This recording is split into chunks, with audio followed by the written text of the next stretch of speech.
Now you may be wondering, since you're submitting written work on Blackboard and you know that I've said I'm giving you comments, you may be wondering how to get the comments, and we're going to do that now. So you go to Mes Notes, which is my grades, Mes Notes, and you want to scroll to the assignment that you've submitted something. Now I submitted the placement test. This will be true for any written assignment where I give you feedback. I won't be giving you feedback on the placement test, but it all works the same. So you'll see submission. This is the document that you uploaded to me. And under the comments and feedback to learner, this is what I give back to you. Even if the name doesn't change, you'll see the name didn't change. And the preview here is what you give to me. It doesn't preview what I give back to you. So if you download this, you're just downloading your original document. So you'll want to come here and save target as. And you'll see it's trying to replace the document I already have up on my desktop. I'm going to save it, open it, and you'll see I've made comments, and you'll be able to see the comments now.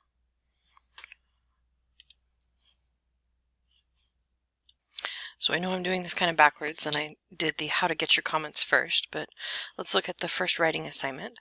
You'll see I've given you a sample document, and if you right click and save as, anything that's attached like this you can right click and save as. So you want to do that. Oops, and I forgot to rename it. So when you download it, before you click the save, change the name automatically. That way you don't have to remember to do that later. So we're going to open the folder. And your web browser will have different settings. I'm using Internet Explorer right at the moment.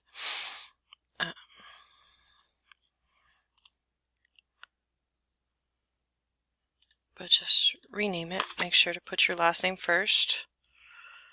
That way, because I store all of your documents alphabetically, so I want to make sure I'm giving the right document back to the right person.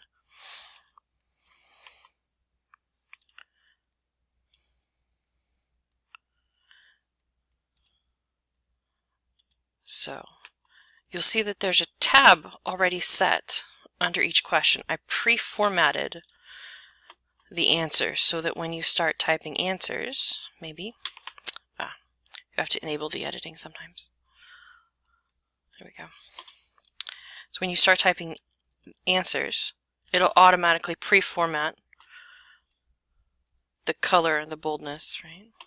If you want some space between the questions, go away.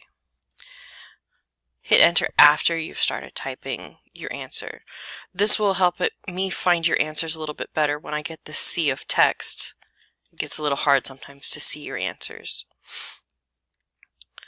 Now, there may be some small comments, right, that I'm giving you hints on things to look at in the question so that you want to look at those elements and make sure that you have something very similar, or that you've paid attention to what that structure is, so that when you make your answer, you make the best answer possible. So again, make sure your name goes at the top of the page. If you want to add extra stuff, great. I know what class you're in, so that's not necessary. This one's pre-formatted to have writing assignment 1.1. If you wanted to later, WA 1.1. Great. Save. Then you go in, upload your document. One thing that you do want to do is take your text and in a web browser, go to bonpatron.com. See if I can move the window. bonpatron.com. And this is an online spell checker, grammar checker, where you paste your text into this box and run it through and verify, so that if you have something like this,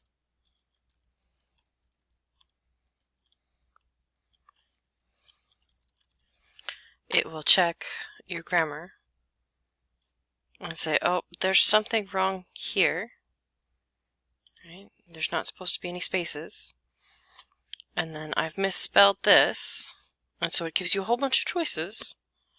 And I know some of them you're going to be like, what do I do? But if you look at the third choice, A-P-P-E-L-L-E, that's the one you want, at least for this mistake. Je m'appelle Shannon. And then run it through again. And every time, once you fix all the mistakes, just run it through again. Because sometimes one mistake will cause it not to find other mistakes. So fix your mistakes and then run it again until you have no mistakes. And then you can copy and paste the good text back into your document. And then save.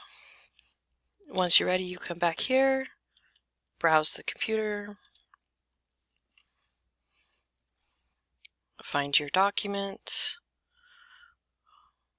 All the written assignments are set so that if you put the wrong document and you click submit, you can do another submission. You can put comments if you like, you don't have to. If you save as draft, you can save it if you're in the middle of something. That's fine, no problem. The only problem is, if you don't ever go back and submit it, I can't see it at all. I can see you're in the middle of it, but I can't get to whatever it is you're doing. So you have to remember to come back and click submit. Now, if you have something in a test or one of the Blackboard quizzes, I can force it to submit, but I can't do that with your discussion board posts or with your written assignments like this Dropbox here. So you want to make sure always to click submit when you're done. And loading, loading, loading. And I'm a teacher, so I'm not allowed to submit stuff. But you get the point. Then when you go into the My Grades, you'll see that your submission is there. Whenever you're looking at the My Grades, you'll see that yellow exclamation point. That means I need to grade it. So it's just waiting for me to grade it. And if you have a number grade, that means I've graded it and you're good to go. So I think that's it. The next video will show you what I want you to do when you get the comments back from me and how I want you to format that document.